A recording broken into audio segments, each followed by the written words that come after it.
If Emilia Russo hadn't checked her phone that morning, her life would have stayed perfectly safe, predictable, and disappointingly boring. But instead, at 7:42 a.m., right as she was finished her morning latte and preparing to delete yet another email from her ex-boss titled, "Urgent, we need you back," her screen lit up with a new message. A message that made her heart slam against her ribs. From Aunt Lucienne, subject SOS, life or death, mostly life, some glamour. Emilia blinked. Her aunt was dramatic even on normal days, but this was extreme even for her. She tapped the message. "Emilia, darling, I broke my leg. The hotel is imploding. Staff panicking. Guests screaming. Lights flickering. Fires, small ones. A cat in the lobby. A chef with anger issues. You must come immediately. Paris needs you. L." A second later, another email landed. P.S. Bring a dress. There's a gala. Don't argue. Emilia stared at her phone like it had personally insulted her. "Absolutely not," she told her empty flat in London. "I promised myself I wouldn't touch hospitality again. Not after." She stopped. Not after that disaster. Not after her career had crumbled in front of the entire hotel board. Not after the breakup that followed 3 days later. Not after she'd sworn, in tears and mascara, that she was done with hotels, with chaos, with Paris, with love. But Aunt Lucienne, her aunt had been the one person who believed in her before anyone else did. And the Riviera Hotel? It wasn't just any hotel. It was the boutique gem of Paris. Elegant, iconic, alive with charm and drama. Her phone buzzed again. This time, a selfie. Lucienne in a hospital bed, holding a sign that said, "Emilia, if you don't come, I will haunt you." Emilia dropped her face into her hands. "This woman is unhinged," she muttered. Completely unhinged. Then the third message arrived. Train ticket attached. 5 p.m., no excuses. Paris awaits. She froze. Lucienne had already bought the ticket. Of course she had. And that was the moment the hook sank deep into Emilia's chest. The mix of fear, nostalgia, affection, and curiosity she hated but could never resist. Paris had that effect. It always did. She looked around her London flat. The half-packed boxes. The plants she kept forgetting to water. The framed quote saying, "Take a break," she had ironically hung after quitting her job. She was supposed to be recovering, resetting, healing. She wasn't supposed to run straight back into the fire, but maybe she missed the flames. She stood up, grabbed her suitcase, and whispered to the universe, "Fine. Let's see what chaos you've planned this time." The train rolled into Gare de Lyon, just as Paris transformed into something unreal. Gold light dripping down houseman balconies, shadows stretching over cobblestones, the whole city shimmering like it was posing for Emilia personally. She stepped off the train, and that familiar electricity shot through her veins. Paris. It always felt like she was stepping into a movie she wasn't sure she'd auditioned for. Her taxi driver waved her over. "Bonsoir, mademoiselle." "Bonsoir," she answered, slipping into the back seat. As they drove through the city, Emilia pressed her forehead to the window, watching the blur of cafés, flower stalls, wine bars, pastry shops, and impossibly elegant Parisians, everyone moving like they had somewhere dramatic to be. But the closer they got to the Riviera Hotel, the more her stomach twisted. What if the hotel was truly falling apart? What if she couldn't fix it? What if coming back was the biggest mistake she'd make this year? The taxi turned onto Rue Saint-Honoré, and there it was, the Riviera Hotel. Her breath caught, except this wasn't the flawless postcard memory she had in her mind. The facade still looked beautiful. Soft cream stone, delicate balconies, twinkling lights on the awning. But underneath the perfection was a subtle, undeniable sense of panic. A delivery van blocked the entrance. Two receptionists argued on the sidewalk. The sign flickered like an old film projector. A guest stormed out muttering furious Spanish. And inside, movement, noise, chaos. Perfect. She paid the taxi and stepped onto the pavement. A young concierge sprinted to her. "Emilia Rousseau, Madame Lucien's niece?" "That's me." Thank God. He nearly sagged in relief. "We need you." Again, perfect. Inside, the lobby was a beautiful disaster. Phones ringing nonstop. When she spotted Emilia, everything softened. "Ma chérie!" Lucien shouted, hobbling forward.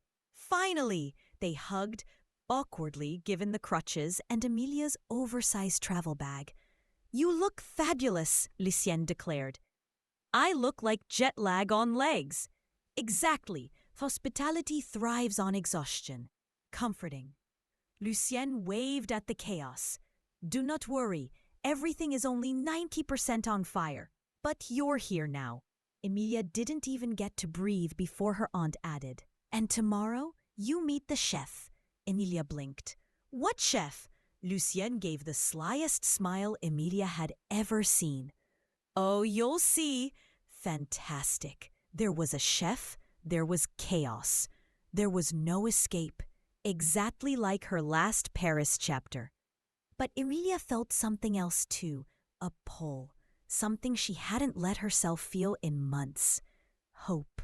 The next morning, Emilia followed the scent of fresh pastries straight to the kitchen. The second she pushed open the door, she was hit with heat, shouting, steam, knife sounds, smoke, butter, chaos.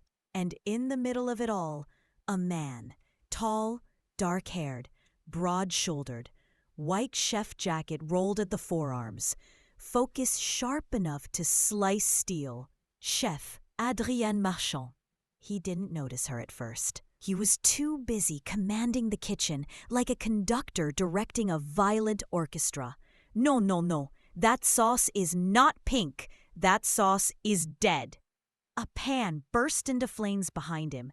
He didn't flinch. Another chef dropped an entire tray of éclairs. He didn't turn.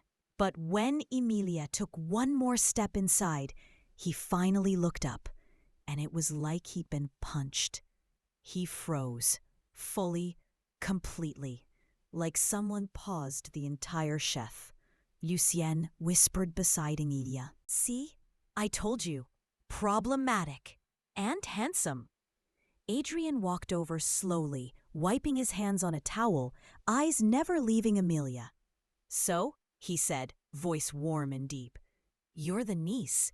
And you're—" She gestured vaguely at the flaming pan behind him. That, he admitted, happens a lot." Before she could reply, the flaming pan hit the floor with a dramatic crash. Adrien didn't look away from her. "Welcome to the kitchen," he said softly. "Hope you survive it." Her heart kicked. Hard. Chaos. Paris. Trouble. All wrapped in one dangerously charming chef. Perfect. Disastrous. Exactly her type. And she hated that. If Emilia expected the next morning to start calmly, she was delusional. At 7:03 a.m. sharp, someone banged on her hotel room door hard enough to shake the hinges. She She stumbled out of bed, hair messy, half-blind, tripping over her suitcase.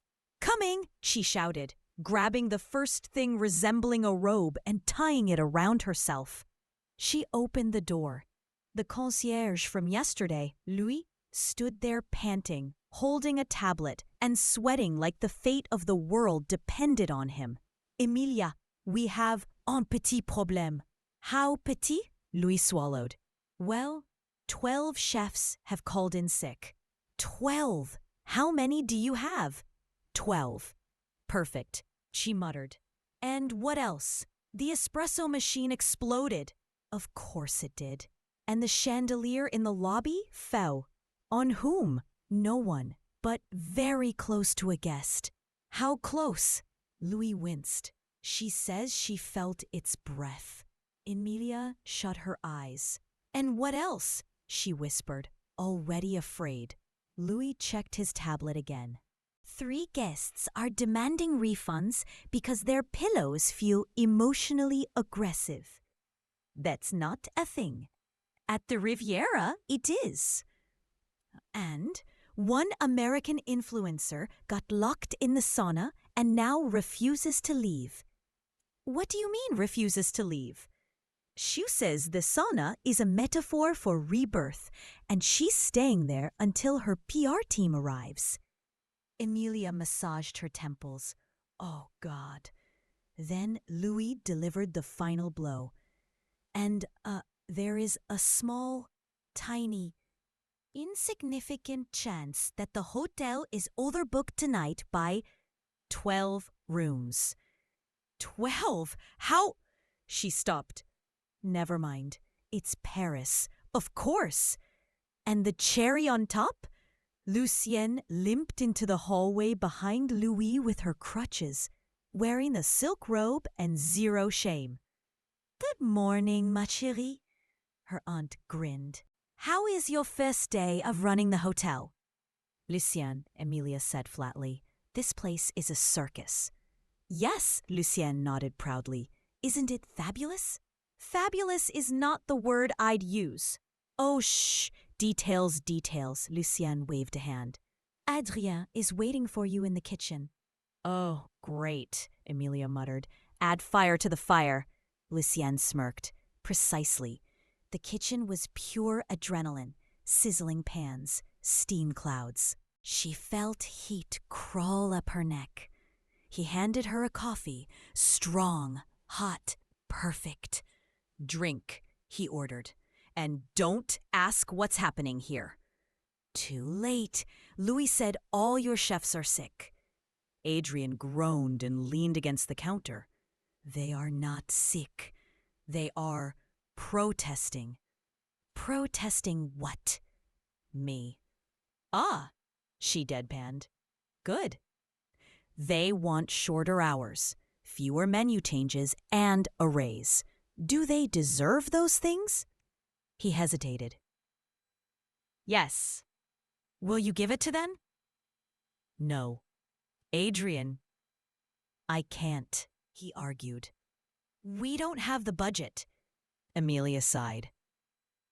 "Okay, so we need a temporary plan." "We have no chefs," he repeated. "You are insane," he murmured. "Hospitality, remember?" He smiled, slow, warm. "Fine. 4 dishes. But if anyone complains—" "They won't," Emilia said, marching forward with confidence she did not feel. "They always do," Adrian corrected. "Good point." They stood side by side, building a plan for the day.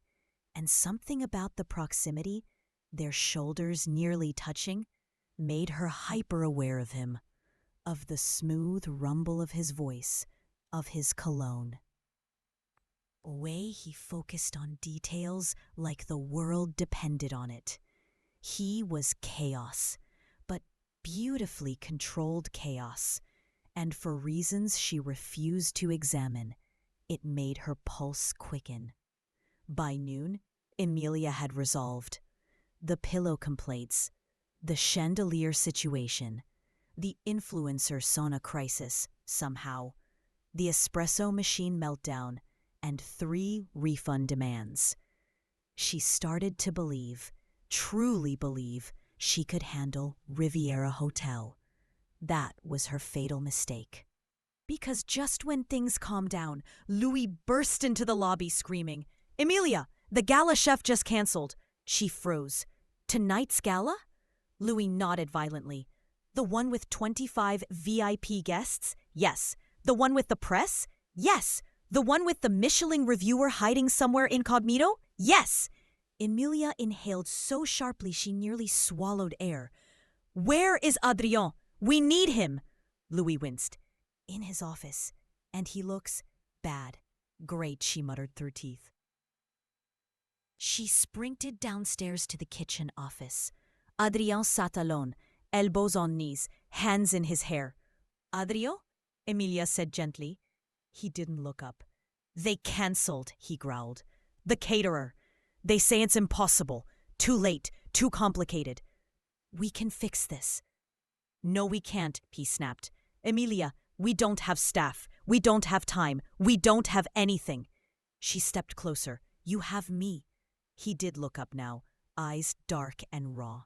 "You can't cook for 25 people." "No," she admitted, "but you can." He laughed bitterly. "One man can't do a gala." "Then don't," she said. He blinked. "What?" "Don't do a gala," she repeated. "Do something else." He stared at her like she was insane again. "Like what?" "A tasting night," she said. "A culinary exhibition. 5 miniature dishes. 1 chef. Spotlight on you." "Me?" "Yes, you. Tonight you're the star." He stood, tension replaced with something else. Something alive. "You want to make the gala about me?" "Adrien, you're the best asset this hotel has." He softened. "Emilia. And besides," she added with a grin, "if we pull it off, your staff's protest ends tomorrow." He sighed. "You are impossible." "Thank you." "No, Emilia, I mean it." She felt her chest tighten. The moment stretched, warm, close, dangerous. Then Adrien blinked, stepping back as if remembering himself. "Fine." And in 2 minutes, the entire kitchen had transformed into a war room. Adrien barking orders, Emilia coordinating staff, servers hustling, tables being rearranged, flowers arriving from a last-minute florist miracle. Lucienne even limped in, shouting encouragement like a general on the battlefield. By 6 p.m., everything shimmered, candles glowing, tables gleaming, soft jazz drifting from a string quartet, guests arriving in diamonds and silk, whispering admiration. Emilia checked her reflection in a mirror, black dress, hair pinned, lipstick bold. She looked like she belonged in Paris. That realization startled her. In the kitchen, Adrien plated his miniature masterpieces, focused, intense, brilliant. She approached. "Nervous?" she asked. "Terrified," he admitted. "Good," she smiled. "Means you care." He looked at her again, that same soft, disarming way from the morning. "You've changed everything today," he murmured. "No," Emilia said, heart thudding. "We did." The moment felt electric. But before anything else could happen, a server barged in. "First course in 3 minutes." Adrien snapped back into chef mode. "Go," Emilia said. "It's your night." And she meant it. The tasting evening was magic. Every dish landed perfectly. Guests applauded. Journalists whispered excitedly. The Michelin reviewer nodded subtly. A huge win. Even Lucienne cried twice. But the moment Emilia would remember most? When Adrien stepped out of the kitchen to greet the guests for the first time. He looked breathtaking. Crisp white jacket, sleeves rolled, hair slightly tousled from the heat of the kitchen. Charm turned to maximum. The room erupted into applause. Emilia couldn't stop smiling. He deserved this. Every second of it, she watched as he moved from table to table, warm, witty, confident. But every few minutes, his eyes drifted to her. Not subtly, not briefly. No, Adrian looked at her like she was the only steady point in a spinning world. Near the end of the night, he approached her quietly. "Step outside with me," he asked. Her heartbeat tripped. They walked to the balcony overlooking Rue Saint-Honoré. Cool night air, lights shimmering across the city. Soft noise of cars and conversations. Adrian rested his hands on the balcony railing. "You saved the hotel tonight," he said. She shook her head. "You saved it. I just pushed you." "No," he said, eyes locking onto hers. "You're different, Emilia. You walk into chaos and make it meaningful." Her breath hitched. "Adrien," he stepped closer, not touching her, but close enough that she felt heat rise in her chest. "You make me want to be better," he whispered. She froze.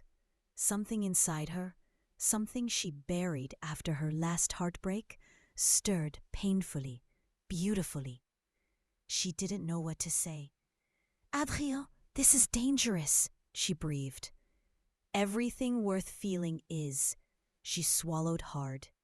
Then Louis burst onto the balcony, absolutely destroying the moment. "Emilia! Adrien! You need to come, immediately!" They rushed inside. "What happened?" Emilia asked. Louis pointed at a guest yelling in the lobby. "It's him!" "Who?" "The man who just checked in." They turned, and Emilia's stomach dropped through the floor. Because standing there, furious, handsome, unbelievably out of place, was her ex, Ethan, the man she'd vowed never to see again. The man who broke her heart. The man who made her leave hospitality. The man who made her leave Paris. He stared at her like he'd seen a ghost. "Emilia?" His voice was stunned. "You're here?" Her heart slammed. And from Adrian's tense expression beside her, he already understood. This was not just an ex. This was a problem. A big one. Paris had a very particular way of reacting to Emilia's moods. When she felt anxious, the city rumbled. When she felt hopeful, the Seine glittered. And tonight, when she was standing in the center of a life-changing storm, the sky above Paris glowed with restless golden clouds, as if the whole city were holding its breath. The Hôtel de Crillon glimmered like a palace dipped in champagne. Gold railings, crystal chandeliers, velvet carpets, everything seemed to whisper, "This is it, Emilia. This is the moment everything in your life shifts." The Influence and Innovation Gala was the biggest event of the year. Brands, CEOs, influencers, actors, models, every important person in Paris was here. And Emilia was standing among them, feeling like she had accidentally broken into the wrong universe. She smoothed her pale rose silk dress, a dress she absolutely could not afford, and whispered to herself, "Just breathe. Pretend you belong." She did not expect Paris to answer. "Emilia?" The voice behind her was amused, warm, familiar. She turned. "Julien, of course." Looking like Paris had sculpted him personally. Tailored navy suit, undone top button, that stupidly perfect half smile that made her brain stop working for a dangerous amount of time. "You look." He paused, eyes sweeping over her slowly, like he was taking her in for the first time. "Like you finally realize you're not a guest in this city. You're becoming part of it." Her stomach dipped. "You're early," she said, trying to keep her voice steady. I wanted to see your face when you walk into the biggest night of your career, he replied, and apparently also the most beautiful. Her heart, stop, please.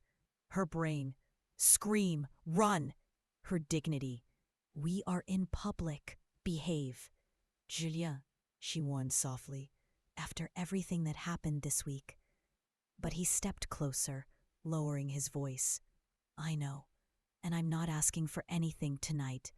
I just want to be here with you, beside you, for whatever happens next.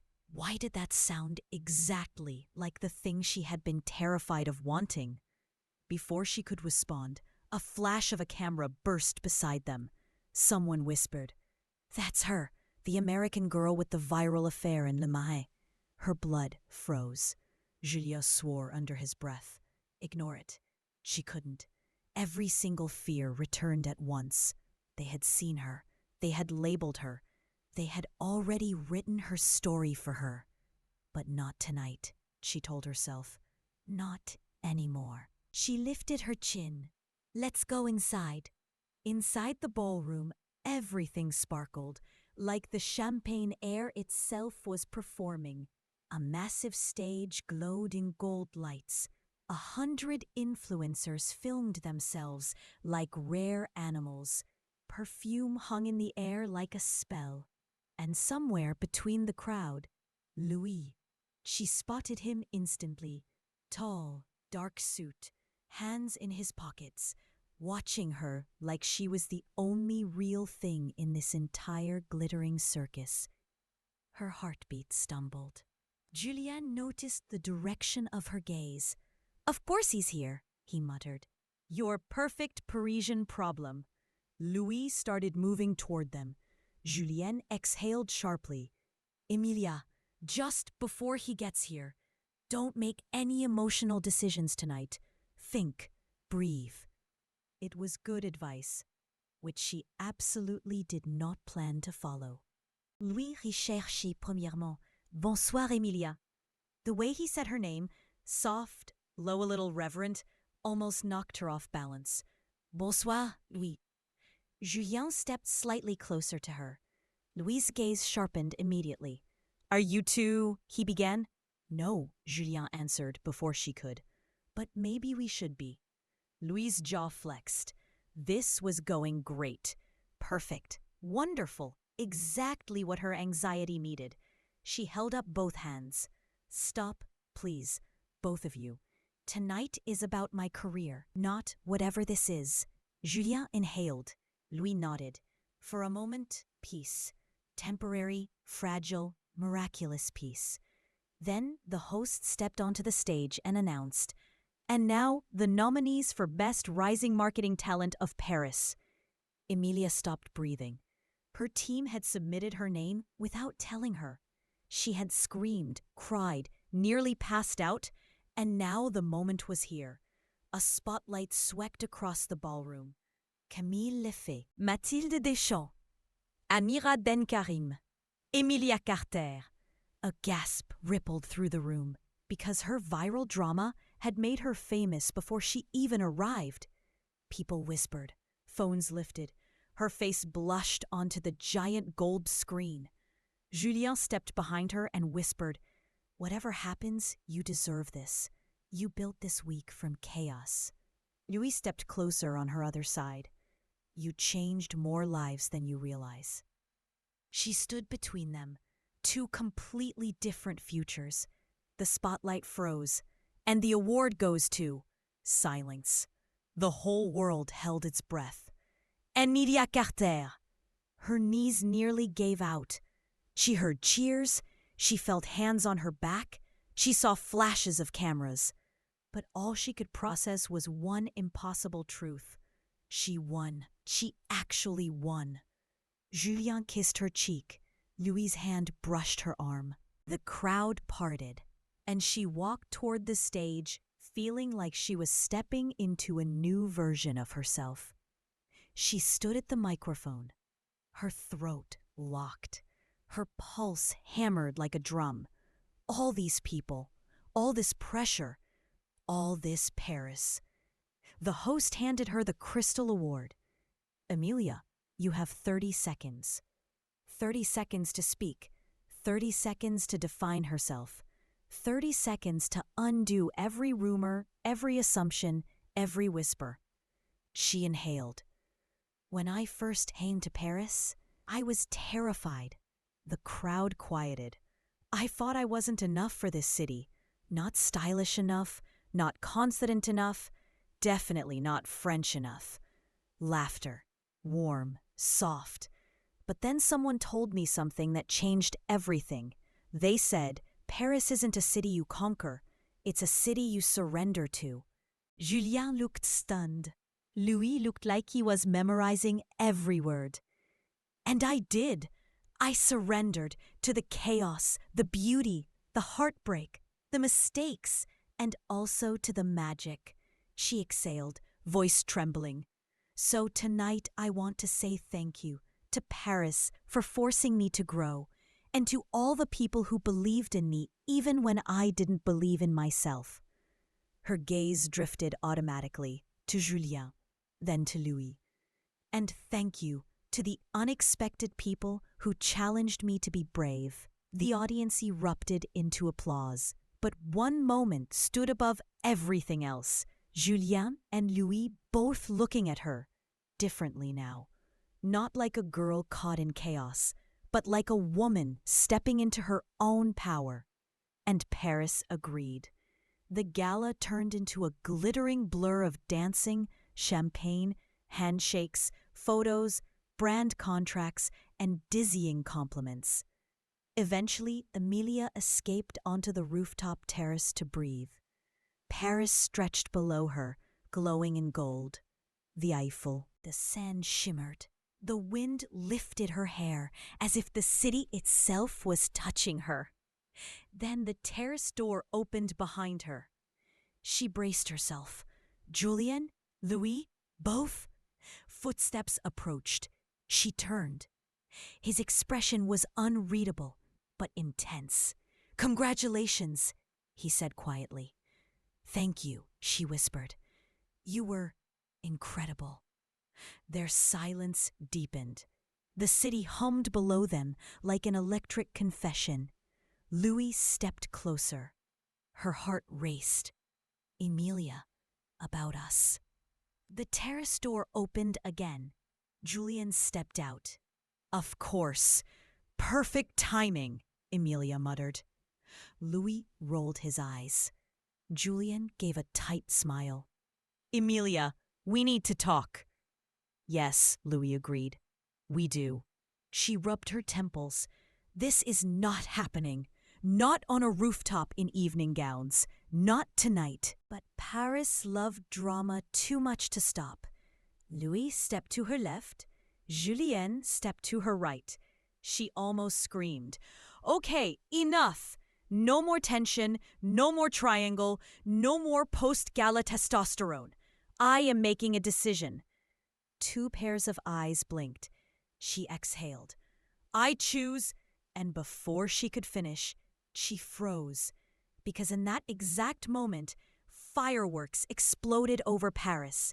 Massive, golden, shimmering fireworks. A celebration she didn't plan, but felt meant for her. The men turned toward the sky. The entire rooftop gasped. The Eiffel Tower illuminated in sparkling gold. Emilia stared at the breathtaking sight and realized she didn't have to choose tonight. She wasn't ready. She didn't even know what she wanted yet. But she did know one thing. She whispered into the glowing Parisian wind, Tomorrow. I'll decide tomorrow. Julienne and Louis didn't argue. They didn't push. They didn't try to sway her. They understood. Because tonight wasn't about love. Tonight was about becoming herself.